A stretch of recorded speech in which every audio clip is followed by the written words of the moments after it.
reflexionar sobre las reflexiones que han hecho otras personas en el pasado. Al final, eso es Frases de Gigantes, esta sección de la pregunta infinita. Es verdad que uno puede pensar que uno se repite una y otra vez al respecto de estas reflexiones, pero lo cierto es que el ser humano, cuando reflexiona sobre reflexiones anteriores a él, y no tengo la intención de hacer aquí un trabalenguas, lo que ocurre, sin embargo, es muy curioso, porque parece ser que cuando uno lo hace sinceramente, añade algo más. Y desde hace cientos o miles de años, el ser humano lleva reflexionando sobre lo que otros seres humanos han dejado aquí, en el mundo, como un tesoro. Al final, estas reflexiones, las que compartimos en Frases de Gigantes, son un poquito de esto. Genialidades de grandes personajes del pasado que han dejado su semilla. Y bueno, aquí humildemente, por supuesto, añadimos una semillita más a esa reflexión. Yo creo que es muy interesante. El conocimiento humano se basa en esta construcción, pregunta sobre pregunta, respuesta sobre respuesta, y vamos a añadir en estos minutitos pues algo más a este conocimiento que espero que disfrutes y que escuches atentamente.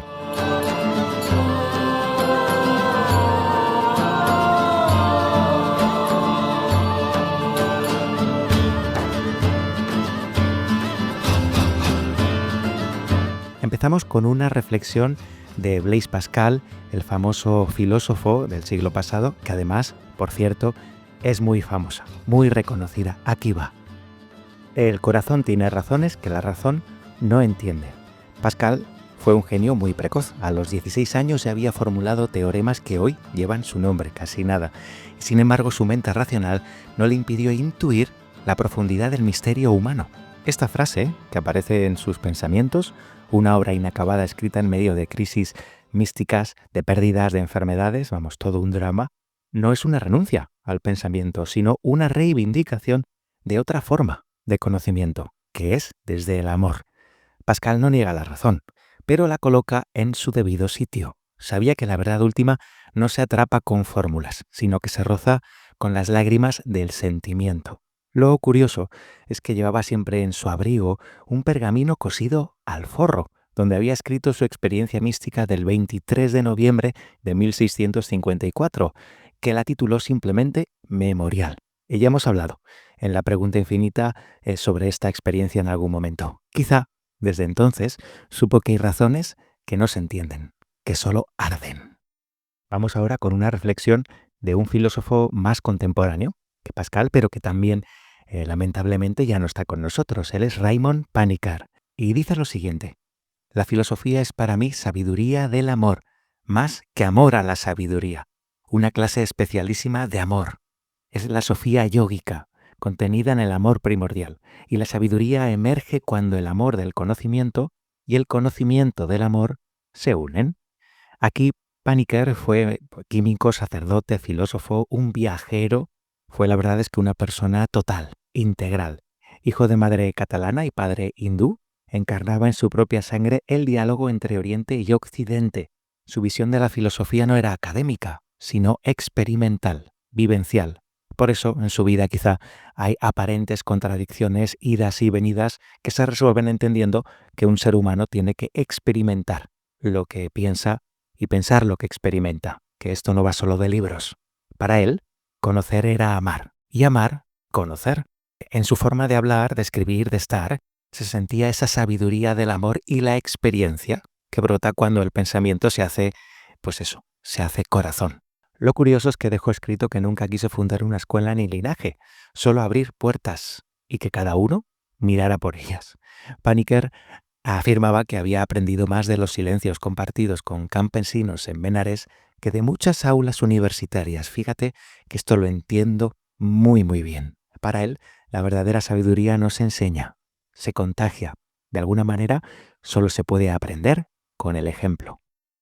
Vamos ahora con un filósofo muy poco conocido que puede llamarse materialista, con todas las letras, pero que sin embargo tenía en su filosofía diferentes matices que me resultan muy interesantes, porque también eran bastante contradictorios con esa parte materialista. Decía Ludwig Feuerbach: lo que no es amado ni puede ser amado, no es.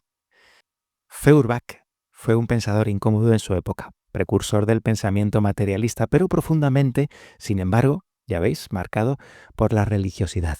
Esta frase encierra una revolución algo silenciosa. Es decir, no basta con pensar el mundo. Hay que amarlo para que exista de verdad. Un giro radical al idealismo de Hegel, que era, en teoría fue su maestro. Este filósofo devuelve valor a la experiencia sensible, al rostro del otro, a la carne que ama. Lo curioso es que inspiró tanto a Marx como a Kierkegaard, que son dos filósofos absolutamente extremos. Vamos, dos pensadores que no tienen nada que ver. Quizá porque ambos vieron en él algo esencial. Es decir, que la verdad no es una idea, sino algo más experimental. Y sin amor, esto también, las ideas se enfrían hasta morir. Nuestra penúltima frase de gigante es de Gabriel Marcel, un filósofo francés que esta reflexión casi roza lo poético, la poesía. Amar a alguien es decirle, tú no morirás. Gabriel Marcel fue un filósofo existencialista bastante atípico. Fue cristiano, músico, dramaturgo, sus obras no se leen, vamos, que se sienten. Esta frase no es una metáfora poética, aunque casi lo es, sino una declaración ontológica.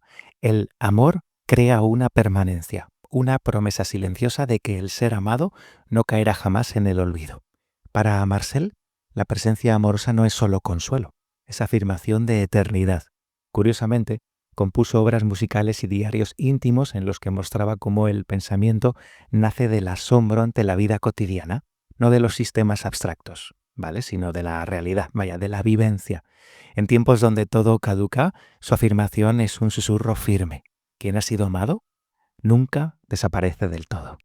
Y por último, vamos con una de las filósofas más interesantes y más jóvenes, que más jóvenes se fueron, lamentablemente, y es Simone Weil. Y dice esto: la parte del alma que dice nosotros es peligrosa. El tránsito a lo impersonal no se consigue sino por medio de una atención, de una rara cualidad, y que solo es posible en la soledad. Fijaros, Simone Weil vivió como pensaba, con una radicalidad extrema. Renunció a la comodidad.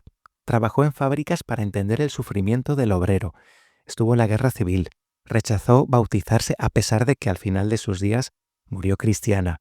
Al final dejó de querer pertenecer a ningún grupo, ni siquiera el de los creyentes. Esta frase es un aviso. Además está extraída de uno de sus últimos textos, de las cartas que escribió poco antes de fallecer. Es un aviso, como decía, ese nosotros puede ser una trampa del ego colectivo.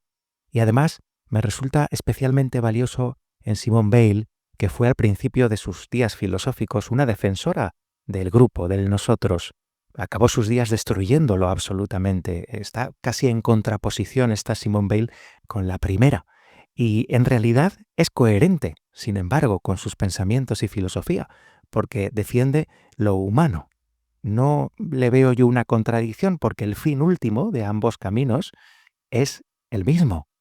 Aunque aquí al final de sus días se da cuenta de que quizá ese nosotros, esa entelequia que no existe, la pueden utilizar otros, me da igual que sean comunistas o nazis, la pueden utilizar otros en su propio beneficio. Y lamentablemente, amigos y amigas, es lo que ocurre en los días en los que vivimos. Solo tenemos que asomarnos para comprobar que efectivamente es así. Simone Weil se dio cuenta en una época, por supuesto, mucho más erosiva que la actual, de que el silencio, de que la soledad profunda es el medio para acceder a lo que ella llamaba lo impersonal, que para ella no era lo frío, todo lo contrario, era lo divino. Lo curioso es que durante esta Segunda Guerra Mundial que transitó, cuando todos hablaban de bandos, ella hablaba de atención. Qué increíble, Weil. Entendía que la atención era un acto puro de amor y desinteresado, que lo que hacían era regalarte tu presencia, disolver el yo falso y, por supuesto, alejarse de ese nosotros tan tóxico que algunos todavía hoy venden en sus discursos. Menuda forma de mirar de Weil.